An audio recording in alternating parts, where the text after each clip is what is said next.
Mày hát cái chút nó hát theo cho coi. Hát bài gì nó hát là bài đó cho coi. Nó không quên nè. Thôi thì đâu mình cũng hát. Nói đi. Nói đi này. Mày hát từ chút nó mới thôi được chứ không? Hát đi mày. Cầm lại đi. Nói đi. Nói gì? Đã trong cắt đi. Bây giờ hát bài cả nhà. Không phải nhà đi, cái nhà cô ta không có ông cha đạp đất.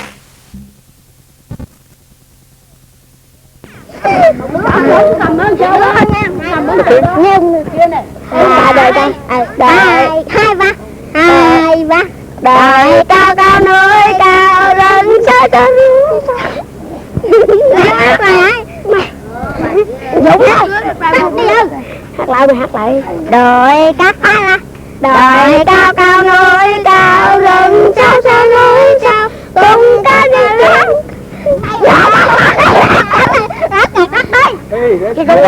kìa con bướm già kìa đôi cánh bướm ma đâm dầu bướm ma đâm đó có cho tao đó tắt đây chồng đó con tắt cho lên đi con cá nhiều con rồi đó em đi nay câu cá này tao để cho tao nay đi câu cá nè chiều nay em đi câu cá và đem gió theo bác cua làm sao cho được cá kha về cho má nấu canh chua ăn em chứ sao á anh có cắt bằng bậy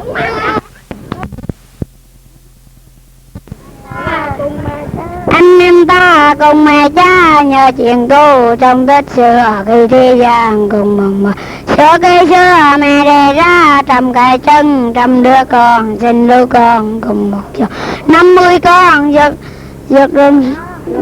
rồi non để sư bắc để sư nam ra đáp xong làm tròn đất 50 con trước nữa mình nói 50 con Trường Sơn để sư bắc để sư nam ra đáp xong bằng đồng sai rồi lên nó không bậy lên xí chọn lên mặt lên trời ơi lẽ đi rớt rồi không biết hát thì cũng hát nữa biết không hết mình nói tao vậy hết hát bài nào mà lên nào mà anh lên tàu lứa chúng mình đi khắp nơi mà không thích sao nào mời anh lên tàu lứa chúng mình đi khắp nơi mà không tốn tiền bán cốc cho tao mua đi cho tao đừng quay đừng nữa tao đừng quay hát rồi nè mất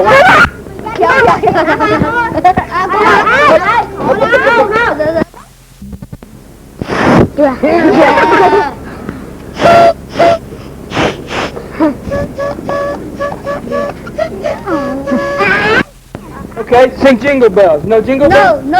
Hợp ít chưa? Titi. You sing Titi. Jingle bell, jingle all the way. Oh, run, jingle bell, jingle way. Mặt em nè, mặt cô mà. Okay. Jingle bell, jingle all the way. Oh, the fun is so right, and the sun sleigh. Jingle bell, jingle all the way. Oh, the fun is so right, and the sun sleigh. Hey, that was good. Silent night. Silent night. Holy night. Holy night. All is right. round yonder. Mày vẽ tao trao vẽ chỗ no Linh cái hát cái gì quên nè hát cái gì quên nè hát nó bật thêm để tao hát cái bạn bật thêm anh ta nè nó gì mẹ gì mẹ tao lừa đi Đồi cát hai ba, đồi cao cao núi cao, rừng sâu sâu núi sâu, con có leo đường xèo, đường ra ra giữa đèo, đường sâu sâu hiểm nghèo, đường ta vẫn có lối lèo, đường lên núi làm đường sáng sáng tới sáng, con có nói chuyện trong hoang vườn, hành sơn thương đấy nam tròn kiệt xuống tiền thần, đường đưa ta đang chơi người chứ ra đi còn nhớ ngày nào nuôi con mẹ vẫn nguyện cầu, người sinh ra có nhau phải thương nhau bên nhau, nhưng nếu có biết bao khổ đau rèn sang nước nhà phải quý dân ta thì ta lên nuôi với mẹ già. Anh ơi lời thì nơi lên đừng giữ lời thề, vườn xanh đón sầu tệ thơm lắm mặt cho chiến sĩ tiếng mẹ kêu, mẹ đưa cái đón chào gìn giữ con yêu vì yêu con chim đâu dài lâu.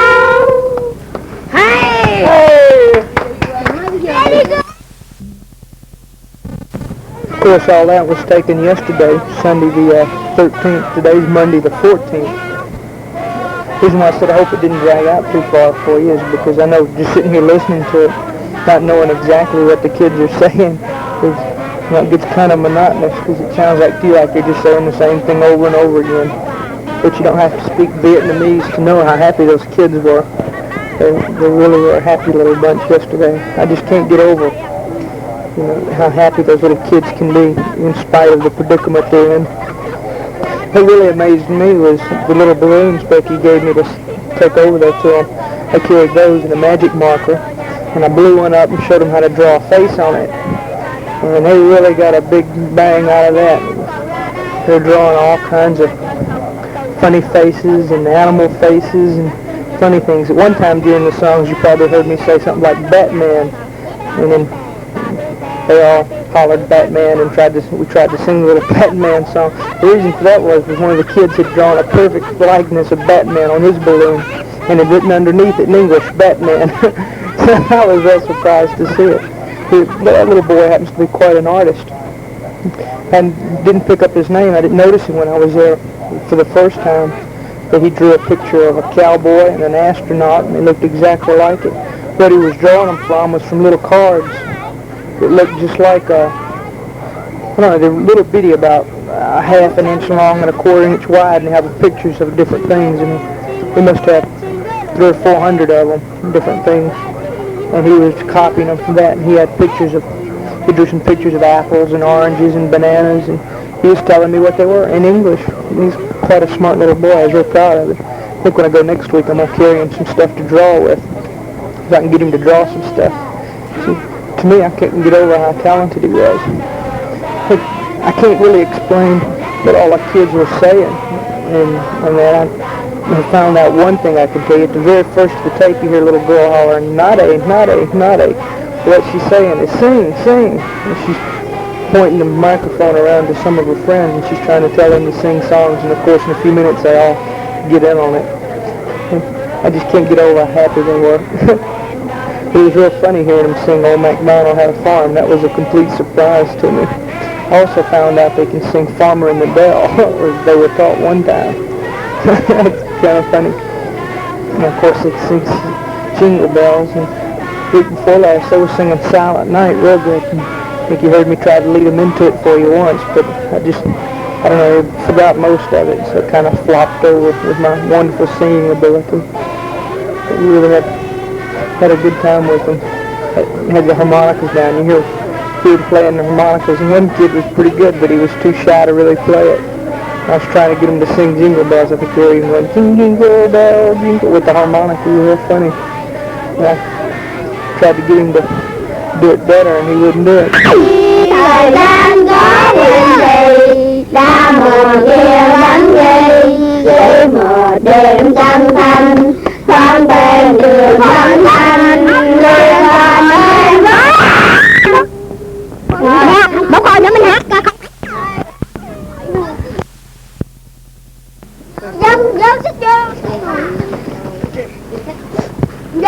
I sing up there. You sing. Oh, mutton and elephant, E-I-E-I-O.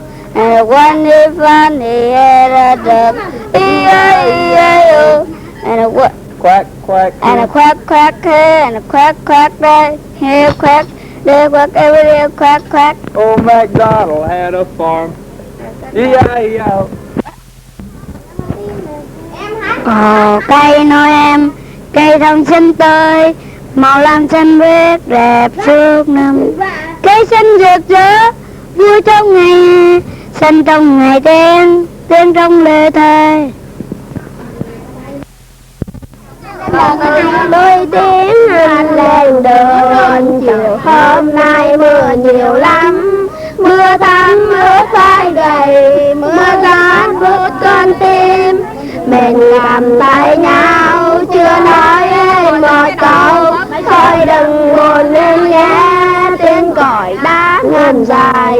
Kính nhân ơi xin anh chớ buồn, kính nhân ơi xin anh chớ buồn. Người yêu anh còn đó, người yêu anh bé nhỏ, yêu anh cả đời. Thật thương trắng đêm qua, hai đứa chúng mình chưa nói hết tâm tư. Ta kể nhau nghe nhớ vui buồn áo thơ, đến hát nơi 17 ngũ tàng tôi đã biết tên anh. Thôi nay xa rồi anh bán chân đi, tôi còn ở lại đưa tiếng một người đây. Bạn đứng trong thế được tao đi xa xa thành phố, tôi thấy nên anh buồn, đôi mắt nhớ xa xăm. Vì ngàn yêu thương như ta nói anh ngược tranh, để mình bò phương giá sao như bò lóng kia chài hồng. Hát như bò lóng, hát như con trâu. Thế này lên lên ăn cúp. Hát bài em hết rồi. Hát bài em hết rồi cha. Đừng đi. Thôi từ nào mang bao đi. Bông trăng trắng ngà đi.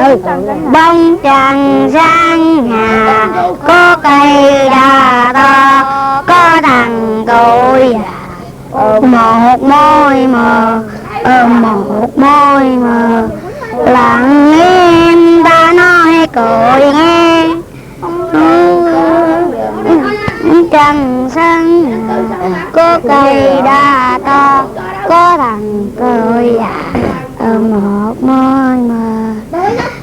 15 tháng 3 trời cho ngủ không trong mái đặt ba, đất em đất trời muốn lên công trăng, cứ hỏi ông trời cho mượn cái thang, cho mượn cái thang. 15 mặt Thu nói tao vậy tao không chịu đồng ý đó.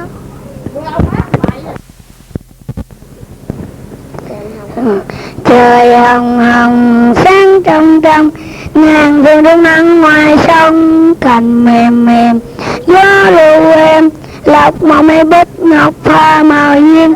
Đàn nhịp nhàng hát vang vang, nhà qua thư đón hè sang. Hè về đứng khóm chút mềm đầu bờ, hè về đứng chút mềm đầu bờ. Hè về gieo ánh tơ, bưng quân ngang độ hai dân đừng chim cánh đo trời. Về ngày trôi xa xa lên vui dòng ngư giấc nhớ chân đời đến hướng chân nằm giấc nghiệm trôi. Hè về về nắng bưng sông khắp nơi, hè về về tiếng đường sát lên nơi. Đầu bên suối mát chia đi rồi hạt, nhà trời gió mát phen việc bật hơn chi không biết rồi. Những đời hân đã thiết yêu đời đầy ai nhung chuyện mơ. Hát như bò lóng. Actually, this time I had a little trouble getting to go down now, as the company commander is off on R&R in Hawaii and won't be back till sometime next week. So Saturday I put in my request for a pass, the first sergeant, and the first sergeant turned it down. And I got real mad about that and went straight to the guy that's in charge when the company commander's not really captain. to Lieutenant Horn. And I told him that I'd been denied a pass, but there were a few other guys that had been given them, and I felt my reason was far better than theirs. And I told him what I was going down for and everything. He went and told the first sergeant to make me out a pass, so I got one. And that really made me mad. The company commander has kind of a unofficial policy where you're not supposed to be able to go to Saigon but once a month. But this is for circumstances other than mine. And so as soon as the company commander gets back from R&R, I'm going to go in and talk to him and see if I can have that policy changed for my benefit, because I sure do get a great big kick out of going down there on the weekends. And you can tell just from listening to the singing and all, the kids really enjoyed having us. This time there were 3 other guys that went with me, so there was 4 of us, or I went with them. They go just about every weekend. And they're all Air Force guys from Ton Snoot Air Force Base, which is just right outside Saigon, maybe a 15-minute ride across town, or maybe a little longer than that. Like I said, they've been going down there for a pretty good while. And I took Yo-Yo that Becky sent me down there. Some of the kids had never seen a yo-yo before, and they were absolutely hilarious playing with it. I think if I could get a bunch of the little 10 or 15 cent yo-yos that, just little bitty round ones, they don't have to spin, stop at the end of the string. Da con, bao nhiêu nghĩ ngày quay, đằng sau nó mang một cái đuôi và một cái đuôi trên đầu. Ai vậy tôi bò. Ai vậy đâu đứt. Cùng vẫn nằm vào thang, vẫn đứt.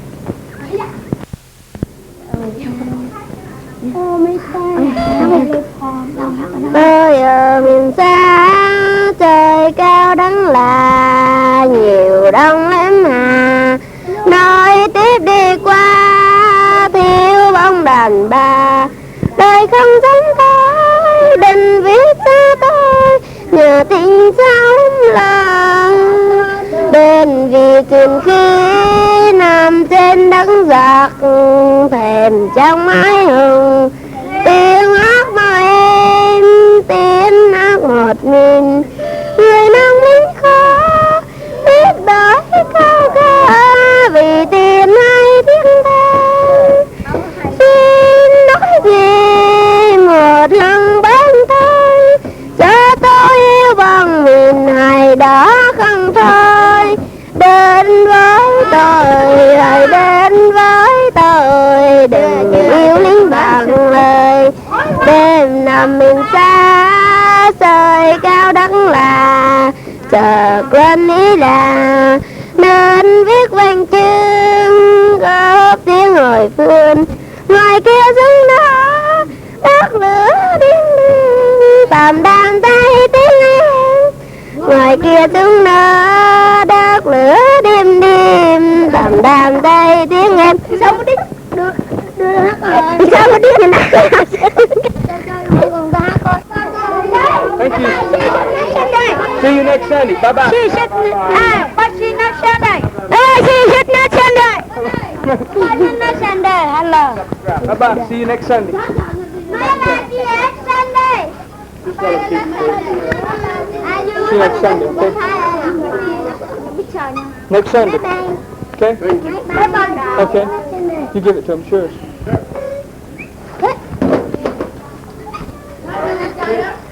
Bye-bye. See you next Sunday. Bye-bye. Goodbye. See you next Sunday.